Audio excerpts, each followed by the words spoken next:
今回の動画は大陸版にて4月24日に実施された生放送2周年記念特別配信をまとめた内容となります。なお、今回は中国語が堪能な方にも協力をいただきましたが、投稿者は中国語を完全に聞き取ることができるというわけではないため、一部実際に実装される内容と異なっていたり、今回の生放送で明らかになった部分が抜けてしまっている可能性があります。ご了承ください。それでは今回も大量に新たな要素が発表されたので、さっさと始めていきましょう。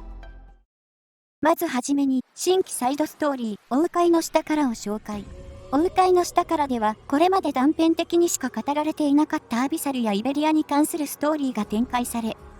スカジは同じアビサルであり、忽然とロドスから姿を消してしまったスペクターを追いかけて、陰鬱な雰囲気が漂う、とある町へと向かうこととなります。その後の展開については明らかにはなっていませんが、これまでの人と人の争いが中心だったアークナイツのストーリーとは明らかに雰囲気が異なり、今回のサイドストーリーではアビサルが抑え込んでいたという、スカジがこれまで言っていた厄災との関わりがあるかもしれません。また、ソーンズの言うイベリアの最も純粋な信仰の片鱗も垣間見えるかもしれません。お鵜飼の下の詳細な内容については PV のリンクを概要欄に掲載しておくので、そちらからご覧ください。そして今回のサイドストーリーでもこれまでと同じく新たなオペレーターたちが実装されます。まずは星5前衛オペレーター赤冬。赤冬に関しては生放送内にて性能などが明らかになることはありませんでした。詳細な性能については明らかになり次第まとめて上げさせてもらおうと思います。PV を見た限りではシールドのようなものが赤冬を覆っているようにも見えますが果たして。続いて星6特殊オペレーターのグラディア。グラディアは今回のサイドストーリーで入手することができる初の星6配布オペレーターとなっています。なお、サイドストーリー内ではスペクターやスカジとも絡みがあるようで、グラディアはどうやらスペクターがいた部隊の隊長であり、今回のスペクターの失踪にも深い関わりがある人物だとのこと。グラディアの特性、素質、スキルは上記の通りとなっており、アビサル特有のアビサルを強化し、おそらく今回の敵の種類となるであろう、返しと呼ばれる敵に対しての特攻効果、そして重量が3以下の敵に対しての攻撃力が上昇する素質を持ち、スキルは主に引き寄せの効果を持つものとなっていますが、特にスキル3はステージ上に竜巻を発生させ、竜巻に敵を引き寄せによって閉じ込めるという効果を持ちます。生放送での映像を見る限りでは、重量の軽い敵は完全に竜巻に閉じ込められており、スキルテキストを見る限りでは、竜巻に巻き込まれた敵は移動速度がマイナス 50% され、1.5 秒ごとに攻撃力の 130% の術ダメージを受け、さらにスキル終了後は竜巻の周囲にいた敵はかなりの力で引き寄せられることがわかります。運用方法としてはやはり、ダブルやファイアーウォッチといった、敵が固まることによってダメージが重複するようなオペレーターとの相性が良くなるものと思われます。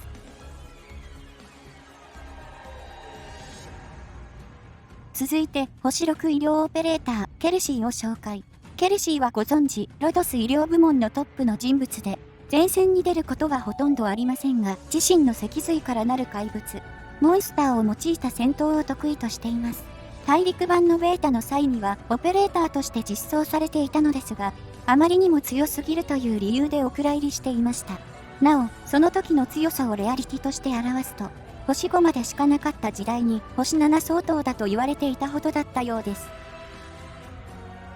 そしてカタログスペックを見た限りでは、まさかのベータ版よりも強化されています。すべてのスキルがモンスターがいることによって発動するものとなっているため、癖は強くなってはいますが、特にスキル3は大幅に攻撃力を強化した上で、モンスターの攻撃は確定ダメージになるという凄まじい仕様。正直何を言っているのかちょっとよくわからないというレベルです。自身とモンスターの回復を優先するということから医療オペレーターではありますが、どちらかというと召喚補助のような動きになるとは思います。生放送の際に公開された映像が上記のもので、モンスターは最大レベルであれば HP は5433、攻撃力は1402、防御力は405、術耐性は0、ブロック数は3の近いオペレーターとなると UNECTES のような性能となっているようです。モンスター配置後からようやくケルシーの SP が回復していることが確認でき、ケルシーのステータスは HP は2033、攻撃力は490、防御力は255と、攻撃力はやや低めではあるものの、HP と防御力が明らかに単体医療のものではありません。シャイニングの HP が1613、素質込みで防御力は218なので、ケルシーの耐久力がかなり高いことがわかるのではないでしょうか。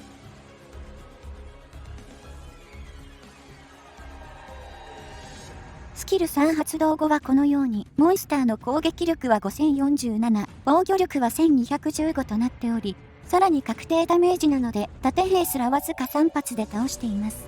さすがに攻撃力の減衰はかなり凄まじいようですが、そうだとしてもおかしいと言わざるを得ない火力です。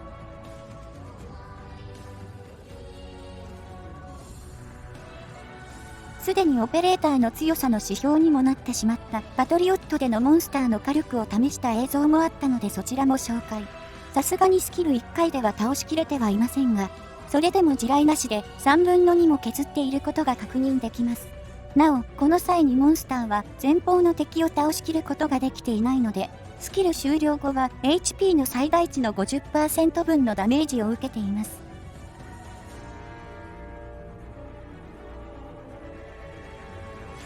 続いて、今回の限定オペレーターとなる星6威嚇補助、躍進のスカジ。スカジがなぜこのような姿になったのかは、現在のところは明らかにされていません。ただ、通常時とは明らかに雰囲気が異なっており、薬剤によって何らかの洗脳を受けている可能性があります。躍進のスカジは、空と同じバッファータイプのオペレーターとなっていますが、召喚物である返しを用いることで効果範囲を拡大することができ、さらに味方の攻撃力の強化だけでなく、スキルによっては相手に確定ダメージを与えたり、味方が受けるダメージを肩代わりすることも可能となっています。アビサルなので、当然アビサルバフも健在で、躍進のスカジの攻撃範囲内にアビサルオペレーターがいるのであれば、素質による自身の攻撃力の上昇効果はさらに強化されることとなります。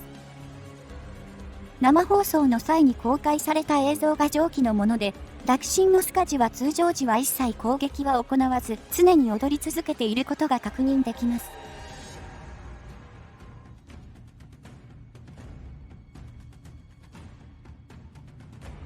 HP は1603、攻撃力は443、防御力は263となっているため、ステータスとしては空よりも高くはなっていますが、レアリティ相応といったところでしょう。スキル発動後はこのように海のようなエフェクトが表示され、敵は毎秒確定ダメージを受け、周囲のオペレーターの攻撃力が大幅に上がっていることが確認できます。ジマーのこのレベル帯の攻撃力はだいたい410程度なので、スカジのスキルによって480程度攻撃力が上昇しているようです。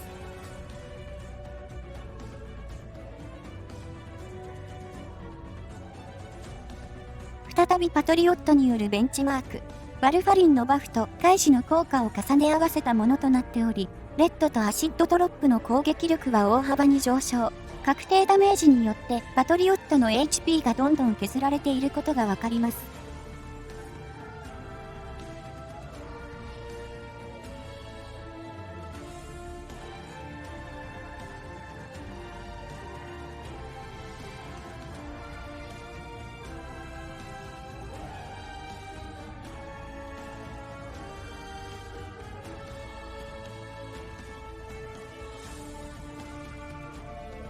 そして、躍進のスカジは全オペレーター中、初となるライブ 2D を搭載しており、昇進2のイラストが動きます。ライブ 2D に関しては、今後限定オペレーターから実装していき、昇進2があるオペレーターにも順次実装していくとのこと。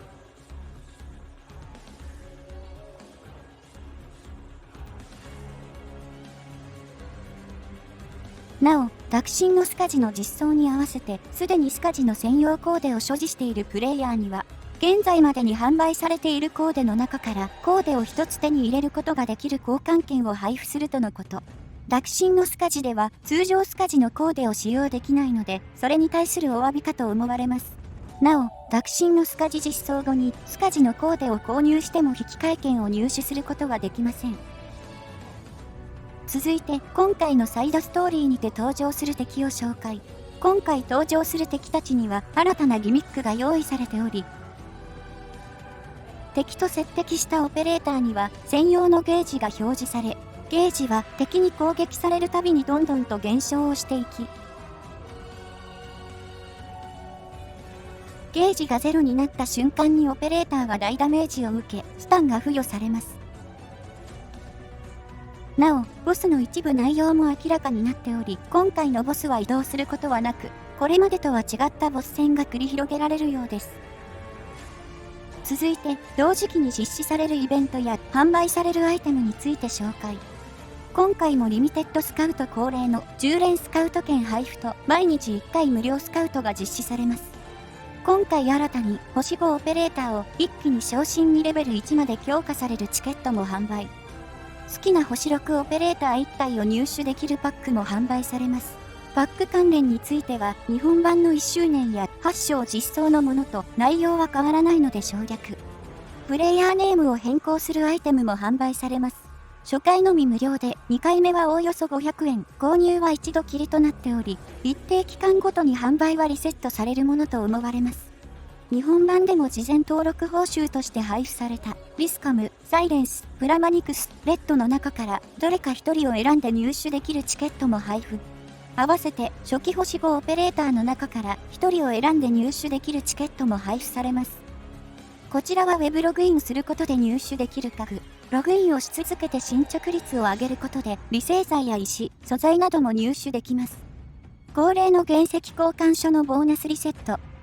ログインすることで合成玉を獲得することができるおみくじのようなイベントも開催。獲得できる合成玉は300から1800となっており、期間中一度も1800獲得に遭遇できなかった場合は、最終日は必ず1800獲得になるとのこと。以上が期間中の大まかなイベントとなります。続いて同時期に実装される新規専用コーデ、闘争の血脈3を紹介。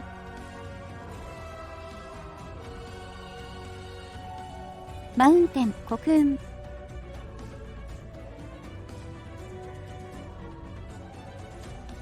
ユーネクテス、フォージマスター。フリント、輝く夏の花。エアースカーペ、受験者。スポット、プロフェッショナル。こちらはログインイベの配布となります。以上が同時期に実装される新規専用コーデです。続いて直近のアップデートではないものの今後実装されることが発表された内容を紹介。シエスタにてリゾートを楽しんでいたチェンは依頼を受けてボリバルにある別のリゾート地に向かうことになるというのが夏イベのストーリーとなるとのこと。そのためこのイラストはシエスタではなくボリバルのリゾート地を写したもののようです。またこの海らしき水も実際は海ではなくあくまでも人工の湖だとのこと。そしてこのチェンの依頼にはエイヤフィアトラも同行をしているようです。またこの夏イベではペッローの男性が配布オペレーターとして実装されることが明らかになっています。同時にアビサルの新たなオペレーターやエイヤフィアトラのスキンも実装されるかもしれないとのこと。続いて新たなシステムインタールッキングコンペティション。インタールッキングコンペティションの詳細なシステムについては明らかになりませんでしたが、大まかな内容によれば一度使用したオペレーターはその後のステージでは使用できないというオペレーターを使い切りにすることが特徴となるシステムとなっているようです。そしてオペレーターの職業を今よりも細分化する予定だとのこと。現在重装であれば様々な特徴を持つオペレーターが一色たにされていますが、この細分化によって例えばサリアは回復重装、リスカムは長射程重装のようなカテゴライズになるとのこと。これがどのような形で実装されるかはわかりませんが、危機契約のような職業を縛ってくるシステムには大きな影響を与えるかもしれません。そしてメインストーリー9章についての一部予告がありました。メインストーリー9章はビクトリアが舞台となるようですが、まだ開発中なので実装は当分先になるとのこと。9章の前に他のオペレーターのストーリーを挿入する予定だそうです。続いてアパレルブランドとのコラボを紹介。このアパレルブランドコラボに伴ってすると、ソーンズ、ジマーの専用コーデが実装されます。大陸版ではゲーム内で販売されるようですが、日本版でもこれらのコーデが実装されるかはかなり微妙なところです。まずはソーンズ専用コーデ、コモド。続いてすると専用コーデ、自由、執行。最後にジマー専用コーデ、ウルサス1097。続いて、クロスメディア関連について紹介。2周年を記念して、新たにクロージャの機密ファイル、ロドス3作部、ストーリーオブインフェクテッドが展開されることが明らかになりました。これらは動画やコミック形式で展開されていき、メインとは異なりほのぼのとした内容となるとのこと。グッズとして、ケルシーウサギのぬいぐるみが登場することも明らかに。見た限りでは結構な大きさのようです。また、ネンドロイドの展開に関しても明らかになっており、ケルシーのネンドロイド化だけでなく、ドクターのネンドロイド、さらにはスカジ、サリア、ソーンズ、モスティマのネンドロイド化も明らかになっています。いずれも今年中に詳細は明らかになりそうです。また、画面のイラストを用いた7分の1スケールフィギュアの制作も決定したとのこと。ヘラグ、リン勇者、ダブル、イネス、シュバルツ、ユーネクテス全員のフィギュアが出るようです。そして販売及び予約が延期されていたオフィシャルアートワークブックの続報も公開されました。大陸では予約は4月29日より行われるとのこと。416ページは伊達ではなく、どう見てもドンキです。中身の一部を見た限りでは、イラストとそれぞれのオペレーターの特徴、キャラクターの細部まで確認することができるものとなっているようです。そして生放送の最後に大陸版でも存在は明らかになっていたものの、今まで公開されてこなかった PV3 が公開されました。PV3 ではボイスレコーダーに録音されたテレジアの肉声と思われる音声から始まり、ドクターと思わしき人物が幼いアーミヤらしき人物に手を差し伸べ、バベルのマークの前に立つ3人、そして3人が立っていた場所と同じと思われる荒廃した風景が映し出されます。その次のシーンでは暗雲が立ち込めるビクトリアが映し出され、それを睨む CG、アーミヤと共闘している姿も確認できます。シルエットのみ確認できる人物、一斉に停電するカジミエーシュのビル軍、騎士たちの姿も確認できることから、マリアニアールの後のストーリーも展開されるのかもしれません。そしてシャイニング、シルバーアッシュとカランド貿易の面々の姿も確認できます。崩れ落ちるダブルの姿。明らかに雰囲気が今までと違うアーミヤ。玉座に座るシージとグラスゴーギャング。新たな勢力であるアーサー。ダブリン。そして殺生王が率いるカズデル。ビクトリア編ではこの3つの勢力が深く関わってくるのかもしれません。そして最後のさようならテレジアという意味とは、PV の詳細については概要欄に動画リンクを貼っておくのでそちらをご覧ください。以上が大陸版2周年記念放送にて明らかになったものを大まかにまとめた内容となります。この動画が良ければ動画制作の励みになるので、チャンネル登録やグッドボタンを押していただけると幸いです。ご視聴ありがとうございました。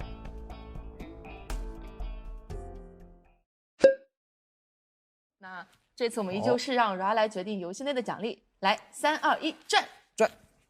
这次会是什么呢？好期待呀！虽然我觉得你们给的已经够多了，但是我还要。哦，我的手劲还是这么的大。哦，这个是，诶，这个这是不是你来算怎么算？这个怎么算呢这怎么算这个怎么呢？算二选一。要么话两个都可以，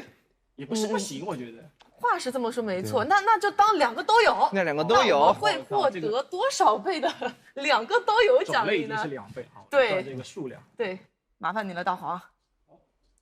争点气啊，来个5倍，5倍还是不错。你的手劲也很大，会是多少呢？哦我靠！哎，我觉得，这是什么？这是什么？你又发好啊动进来了啊！原来你蓄谋已久。